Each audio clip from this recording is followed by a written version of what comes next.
प्राचीन समय में विद्यार्थी गुरुकुल में रहकर ही पढ़ा करते थे। बच्चे को शिक्षा ग्रहण करने के लिए गुरुकुल में भेजा जाता था। बच्चे गुरुकुल में गुरु के सानिध्य में आश्रम की देखभाल किया करते थे और अध्ययन भी किया करते थे।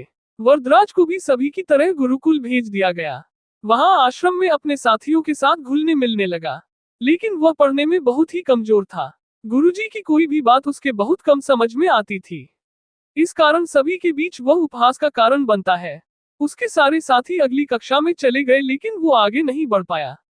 गुरुजी जी ने भी आखिर हार मानकर उससे बोला, बेटा वरदराज, मैंने सारे प्रयास करके देख लिए हैं। अब यही उचित होगा कि तुम यहाँ अपना समय बर्बाद मत करो। अपने घर चले जाओ और घर वालों की काम में मदद करो।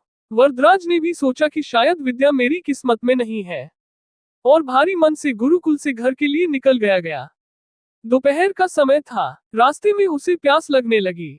इधर उधर देखने पर उसने पाया कि थोड़ी दूर पर ही कुछ महिलाएं कुएं से पानी भर रही थी। वह कुएं के पास गया।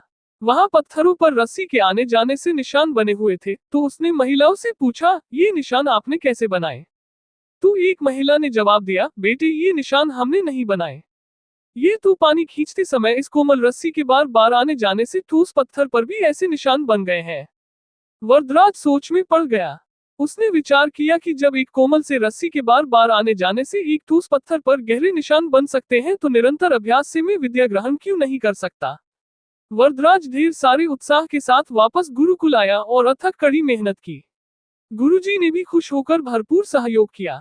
कुछ ही सालों बाद यही मंदबुद्धि बालक वरदराज आगे चलकर संस्कृत व्याकरण का महान विद्वान बना, जिसने लघु सिद्धांत कौमुदी, मध्य सिद्धांत कौमुदी, सार सिद्धांत कौमुदी, गीर्वाण पद्मंजरी की रचना की। शिक्षा मॉरल दोस्तों, अभ्यास की शक्ति का तो कहना ही क्या है। यह आपके हर सपने को पूरा करेगी। अभ्यास बहुत जरूरी है, चाहे वो खेल में हो या पढ़ाई में या किसी और चीज में। बिना अभ्यास के आप सफल नहीं हो सकते हो।